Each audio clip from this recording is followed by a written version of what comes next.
हमने विभाग से कहा था जब भी पेट्रोल डीजल के दाम बढ़े आप इसको बढ़ाएं। और आप ये बताएं जब ओला उबर बढ़ा रही है तो इस पर भी रोक लगानी चाहिए। मान लो 20 रुपए की जगह 25 रुपए ले लिए तो हमको कहा जाता है कि साहब ऑटो वालों ने लूट लिया है। और अगर ये वाजिब हमको किराया मिलेगा तो मैं आपको बिल्कुल चैलेंज और वादे के साथ कहता हूँ कि जयपुर में ऐसा कोई आदमी नहीं है कि जो मीटर से ड्राइवर ना चले और चलेगा। जगह जगह ग्लोसाइन बोर्ड लगा दो साहब स्टेशन से वैशाली का किराया इतना है, तो ड्राइवर को सवारी को पता लग जाएगा इतने पैसे लग रहे हैं। तो उसमें ये भी नहीं रहेगा साहब मीटर में गड़बड़ है या क्या है। कोई भी सवारी अगर शिकायत करती है उसकी शिकायत पे आप कार्रवाई करें ऑटो पे, अन्यथा कोई भी गाड़ी अगर मीटर से तय करके जा रही है तो आप उसको परेशान नहीं करें। बात सारी वही आती है कि देखो बिजनेस को घाटे में कोई नहीं कर सकता है। आज आपने दाम बढ़ा दिए और कल आपने खत्म कर दिए। हमें ये बता दें अगर तेल पेट्रोल का कम होता है तो कम करें, मैं मंजूर है। और ज़्यादा जब बढ़ेगा ये बढ़ाएंगे तो मीटर बिल्कुल चलेंगे। ये पूर्ण रूप से हम आपको वादा देते हैं इस बात का। अब जयपुर में है ऑटो यूनियन की तरफ से जिस तरह से मनमानी किया जा रहा था किराए को लेके, कहीं न कहीं राजस्थान सरकार परिवहन विभाग की तरफ से एक गाइडलाइन जारी की जा रही है। उनमें ये कहा जा रहा है कि एक मिनिमम किराए का समझौता किया जाए। उन्हीं सब के बीच में यूनियन टैक्सी के अध्यक्ष कुलदीप जी सिंह मेरे साथ हैं। इनसे जानना चाहेंगे किस तरह सा गाइडलाइन है जो सामने आ रहा है। उसमें देखा जा रहा है कि जो मनमानी किराए का जो आरोप भी लगते हैं कई बार, उसमें आपके क्या विचार हैं? इसमें जिस तरीके से मनमानी किराए के बारे में पेपरों के माध्यम से ही अवगत हो रहा है हमारे को, तो क्या था काफ़ी समय से 2013 से हम लोगों ने काफ़ी डिमांड्स करने के बाद में हमारी रेट बढ़ी गई थी। और रेट बढ़ने के बाद में ये देख लो 2013 से लेकर के अब 25 शुरू हो चुका है। और जिसमें गाड़ी के भी ये देख लो मेंटेनेंस भी काफ़ी महंगा बढ़ गया, पेट्रोल डीजल में भी काफ़ी खपत है। महंगाई को तो खैर विभाग कभी लेता ही नहीं है, जबकि रेट बढ़नी चाहिए, महंगाई को भी देखना चाहिए।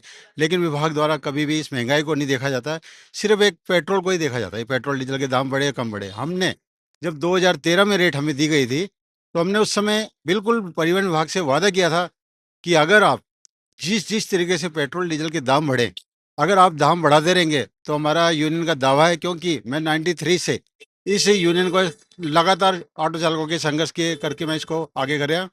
लेकिन विभाग द्वारा जब जब भी पेट्रोल डीजल के दाम बढ़ते हैं उनको कभी भी ये रेट बढ़ाते नहीं हैं। अब आप ही बताएं अगर कम घाटे के अंदर कौन काम करेगा। हमने विभाग से कहा था जब भी पेट्रोल डीजल के दाम बढ़े आप इसको बढ़ाएं। हमने बीच में भी ज्ञापन दिया था। ज्ञापन देने के बाद में परिवहन विभाग से मिले, उन्होंने बोला ठीक है हम वार्तालाप करेंगे। उस दौरान भी यानी हम खुद चल करके वो लोगों को बता रहे हैं कि साहब हम मीटर के लिए चलने के लिए तैयार हैं। लेकिन विभाग अगर पैसा हमको नहीं देगा, अगर हमारी जो आमदन नहीं होगी, अब जिस तरीके देखिए आप ऐप चल रही हैं। अब अगर हमारे मीटर पे तो इन्होंने कह दिया कि हमारा रेट नहीं बढ़ाना चाहते, तो ऐप को क्या मनमाना अधिकार है कि जब चाहे वो लोग पैसा बढ़ा देते हैं, कम कर देते हैं। अब अगर एक राइड्स अगर किसी ने बुक करी, अगर उसने कैंसिल कर दी तो कस्टमर के 50 रुपये उसको मिलते हैं। क्या ये कोई नियम के अधीन है? लेकिन नहीं। एक ऑटो रिक्शा वाला अगर वाजिब किराया मांगना चाहता है तो इसलिए विभाग बिल्कुल नहीं करता है। जिस तरीके से आप देख रहे हैं प्राइवेट मोटरसाइकिल बाइकें चल रही हैं, इसके ऊपर बिल्कुल हाई कोर्ट से स्टे लिखा हमने और बिल्कुल कार्रवाई चल रही है, लेकिन विभाग आंख मूंद के में हुआ है। और मेरा दावा है जिस जिस तरीके से हमने रेट मांगी, पहला किलोमीटर 30 रुपये है, पहले हमारा जो था 15 रुपये था, उसके बाद में 9 रुपये किलोमीटर था। अब 13 और 25 में देखते हुए हमने जो मांगी रेट 30 रुपये पहला किलोमीटर, उसके बाद में 14 रुपये दूसरा किलोमीटर। और लगेज चार्जेज, लगेज में क्या करते हैं अगर हम लोग लगेज को फ्री भी कर देते हैं, एक लगेज फ्री कर देते हैं, तो आप देखते हैं लगेज इतने इतने बड़े भर देते हैं गाड़ी के अंदर। पुलिस का डिपार्टमेंट का आदमी देखेगा सवारी तो दिखती नहीं है, उसको सामान पहले दिखता है, तो हम लोगों का चालान होता है। तो हमने ये रखा है 10 रुपये चालान उसका अभी होना चाहिए लगेज चार्जेज का। और हमने जो डिमांड सोच समझ के दी है, विभाग ने जिस तरीके से पेपरों में दिया गया है, हमने सभी यूनियनों को अवगत करा करके हम डिमांड दे रहे हैं। जबकि मैं आरोप लगा रहा हूँ विभाग के ऊपर, किसी भी यूनियन को अभी तक इन्होंने इनविटेशन नहीं दिया है। और जबकि ये बता रहे हैं कि ये मंगलवार को मीटिंग रखी है और सभी यूनियनों को बुलाया है। मैं स्वयं की कह रहा हूँ, जब मैंने ज्ञापन दिया हमारे तक ये अभी तक अवगत नहीं आया है कि साहब आपके लिए हम इस बात के लिए हम देंगे और रेट रिवाइज अपन चर्चा करेंगे। जबकि रेट रिवाइज के अंदर प्रत्येक जयपुर की यूनियनों को बुलाया जाता है हमेशा की तरह, और जो डिसाइड होता है हमने हमारा प्रस्ताव देना है, मानना न मानना विभाग का काम है। और हमें अगर इस रेट में मिलती है तो हमें कोई एतराज़ नहीं है, क्योंकि और आप ये बताएं जब ओला उबर बढ़ा रही है तो इस पर भी रोक लगानी चाहिए। इनको भी मनमाना नहीं करना चाहिए। आज ऑटो वाले ने अगर मान लो 20 रुपए की जगह 25 रुपए ले लिए तो हमको कहा जाता है कि साहब ऑटो वालों ने लूट लिया है। ऐसा कुछ नहीं है। आजकल प्रत्येक व्यक्ति समझदार है। और मैं कह रहा हूँ कि अगर विभाग मीटर पे तैयारी करता है कुछ हमें समय मिलेगा जिसमें हम लोग कंप्लीट कागज कर लेंगे, क्योंकि हमने ये भी कहा कागज कंप्लीट होंगे और मीटर से गाड़ियां चलेंगी। और अब बिल्कुल जैसे जैसे रेट बढ़ेगा पेट्रोल डीजल का, विभाग हमें लिखित में आदेश दे कि साहब हम आपका विभाग जो भी दाम बढ़ेगा आप कह बढ़ाएंगे। रहे हैं 2012 और 13 में नियम लागू करने की बात की गई थी, ऑटो में मीटर लगाने की बात की गई थी। वो अभी तक तो ऑटो वालों ने मीटर नहीं लगाया, ना उस पे समझौता हुआ। क्या आपको लगता है कि जब बुधवार को मीटिंग होगी, जो मीटर की बात की जाए, जो माँग आपकी जो जायज़ है, उसको क्या मानी जाएगी?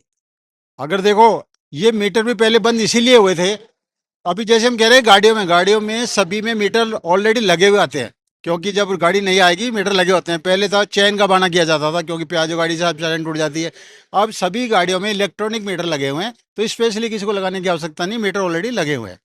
अगर देखा जाए तो कई बार सुरक्षा को लेके क्या मानक बनाया जाएगा? क्या सुविधाएँ की जाएगी आपकी तरफ से? ऑटो में जब सवारियाँ बैठी उनकी सुरक्षा के लिए क्या आपकी तरफ मापदंड क्या होंगे उसमें? ये किस तरह से आप रूपरेखा तैयार करोगे? मेरा सवारियों से भी निवेदन है, क्योंकि आज मेरा जो हमारी यूनियन का नाम है वो क्या गूगल पे है। आजकल हमने देखा गया ज़्यादातर सवारियाँ सामान गाड़ी में रख जाती हैं। हम लोग काफ़ी गूगल पे हमारा नाम देख करके हमें करता है, हम प्रैक्टिस भी काफ़ी करते हैं कि लोगों को सामान गाड़ी में से लौटाया भी है। और हम ये चाहते हैं कि ड्राइवर जब भी सवारी बैठे, एक तो गाड़ी के नंबर ये खास तौर से उसको नोटेट करके बैठे, क्योंकि लोगों का सामान रह जाता है। और तो कोई ऐसी परेशानी है नहीं जयपुर के अंदर, लेकिन ज़्यादातर घटना देखेंगे लोग वहाँ सामान रखते हैं और वापस उतारना भूल जाते हैं, और फिर वो ड्राइवर चला जाता है और जयपुर में मिलता भी नहीं है। यातायात विभाग, खास तौर से मैं कहना चाहता हूँ यातायात विभाग की, जब हम लोग इनको गाड़ियों की देखते हैं कि साहब इसकी फुटेज मिल जाए, फुटेज में इनके नंबर ही नहीं दिखते। तो हमारे ये मानना है कि कम से कम कैमरों को भी सही करें। अगर हमारा कोई चालक गलती से भी अगर सामान गाड़ी में रह गया है, लेकिन आज जयपुर में अधिकतर मैं बताऊंगा केसेज कि गाड़ियों के अंदर क्या नाम है सामान रह गया है, फुटेज हम निकलवाते हैं, फुटेज में नंबर ही नहीं आता। बताओ हम इस तरीके में क्या करें? तो हम चाहते हैं विभाग भी हमारा सपोर्ट करे, कैमरों को लगा रहे और गाड़ियों के नंबर सवारी बैठने से पहले जरूर देखे। और अगर ये वाजिब हमको किराया मिलेगा तो मैं आपको बिल्कुल चैलेंज और वादे के साथ कहता हूँ कि जयपुर में ऐसा कोई आदमी नहीं है कि जो मीटर से ड्राइवर ना चले, और चलेगा। लेकिन उसके साथ साथ जिस तरीके से हमारे जयपुर में हेलमेट चलाए गए थे उसका प्रचार प्रसार किया गया था, ऐसा ही प्रचार करे गवर्नमेंट। क्योंकि हमारे प्रीपेड का पैसा भी बहुत सारा हमारे ब्लॉक ही पड़ा है परिवहन विभाग के पास में और इनकी संयुक्त में। तो उस पैसे में लेकर प्रचार करो आप, जगह जगह ग्लोसन बोर्ड लगा दो कि साहब स्टेशन से वैशाली का किराया इतना है, तो अब ड्राइवर को सवारी को पता लग जाएगा इतने पैसे लग रहे हैं। तो उसमें ये भी नहीं रहेगा साहब मीटर में गड़बड़ है या क्या है। और अभियान जब चलाएं, क्योंकि हमने ये भी देखा कई बार सवारी आती है जल्दी से, क्यों बंद किया था 2013 की मैं बता रहा हूँ आपको, बंद कर दिया था 15 में हो गए थे मीटर। हर पॉइंटों के ऊपर जबरदस्ती इनको बोलते साहब कितने में आए। फिर हमारे लोगों ने प्रदर्शन करे, उस समय हमारे डीसीपी रोहित महाजन जी होते थे, उनसे बिल्कुल हमने बात करी। हमने कहा कोई भी सवारी अगर शिकायत करती है उसकी शिकायत पे आप कार्रवाई करें ऑटो पे, अन्यथा कोई भी गाड़ी अगर मीटर से तय करके जा रही है तो आप उसको परेशान नहीं करें। क्योंकि जगह जल्दी में आदमी जाता है सवारी, 4 जगह पॉइंट पर रोक लिया, तो बताओ आप ये ड्राइवर कैसे चलेगा? अगर आप लोग की जो मीटिंग आने वाली है, अगर उसमें आपके माँगों को नहीं माना जाएगा, तो आगे की आप लोग की कार्रवाई क्या रहेगी? आगे की जैसे हम लोग चल रहे हैं फिर वैसे ही चलेंगे। हम तो यही चाहते हैं कि जयपुर के अंदर एक अच्छी, क्योंकि बहुत मीडिया ने भी काफ़ी सपोर्ट करा है और बाकी विभाग भी चाहता है कि हम लोग चलें, लेकिन बात सारी वही आती है कि देखो बिजनेस को घाटे में कोई नहीं कर सकता है। आज आपने दाम बढ़ा दिए और कल आपने खत्म कर दिए। हमें ये बता दें अगर तेल पेट्रोल का कम होता है तो कम करें, हमें मंजूर है। और ज़्यादा जब जब बढ़ेगा ये बढ़ाएंगे तो मीटर बिल्कुल चलेंगे, ये पूर्ण रूप से हम आपको वादा देते हैं इस बात का। बिल्कुल, ये कुलदीप सिंह थे, टैक्सी यूनियन के अध्यक्ष हैं। इन्होंने जो टैक्सी के ऊपर मीटर लगाना, किराया बढ़ोतरी को लेके जो आम जनता को जो परेशानी होती है, उन सब को लेके परिवहन विभाग के साथ इनकी मीटिंग होगी। मीटिंग के बाद इनकी नई राय ली जाएगी, आगे क्या कार्रवाई करेंगे। दीपक कुमार शर्मा के साथ हरनाम सिंह, पंजाब केसरी, जयपुर।